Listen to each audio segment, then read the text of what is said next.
Hey, what's up? Welcome back. I'm Chris Abbott, and in this video, we're going to be talking about how to increase church growth, part 2.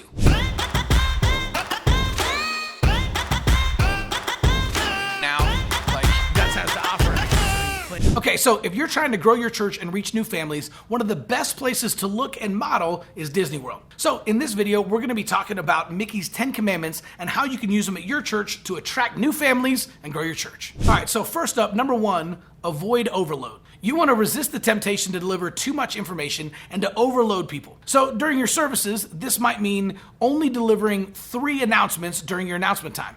If you get up there and you overload people with information, they're not going to remember any of them. I know some churches that have an 80% rule, where they will only announce something if it applies to 80% of the congregation or more. Right? This is a great way to make sure you're not overloading everybody, you're not delivering too much information.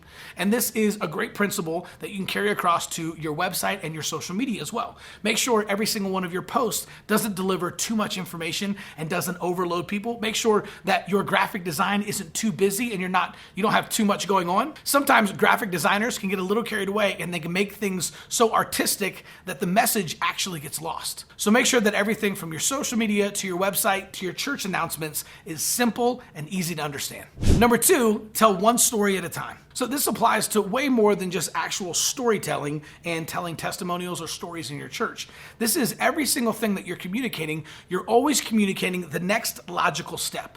So you're not trying to get people to immediately go from their very first Sunday to joining the church and becoming a full tithing member and joining a group. You just want to lay out the path so they know the next step.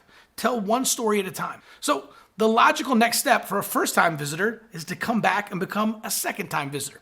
And once a visitor has started to visit for a few times, now you can invite them to go to your Next Steps class or your growth track and have them join the church. Once you get people into your membership class, now you can talk to them about the next step from there. Maybe it's joining a group. Maybe it's joining a serve team. You never want to overload people and tell more than one story at a time. You simply want to lead people to the logical next step that you want them to take. Number 3, avoid contradiction.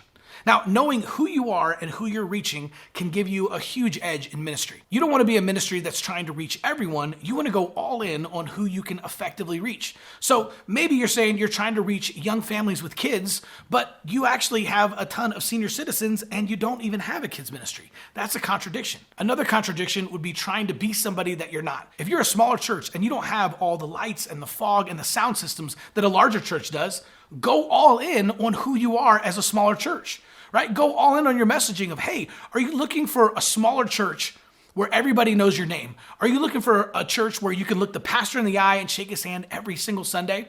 Are you looking for a place where when you miss church on Sunday, people actually realize and they follow up with you to see if you're okay? Well, if that's the case, then we have the perfect church for you. Don't try to be someone that you're not. Go all in on who you are. So before I get to my last 2 points, if you like this video and you like learning about Mickey's top 10 commandments, make sure to check out part 1 where we talk about the other 5 of Mickey's top 10 commandments.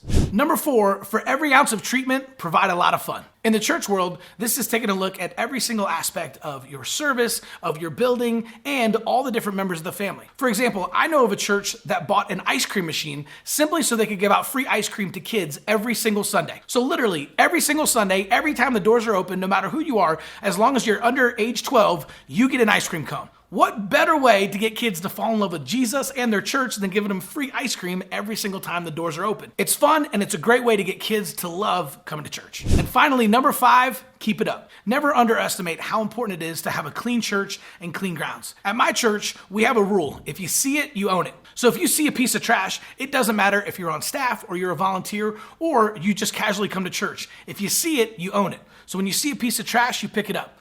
And it's funny, teaching this to my kids as we go through, my 8-year-old will literally run through the church and dive and grab a piece of trash off the floor and run over to the trash can and put it in there. Because he always tells me, Dad, if we see it, we own it. We have to keep our church clean for all the visitors coming in. If you can cultivate that kind of culture in your church and with the next generation, never underestimate the power of what that means to an incoming guest. So if you enjoyed this video and you want to learn more about church growth, go to churchgrowthagency.com or click on the link below to go check out our free video.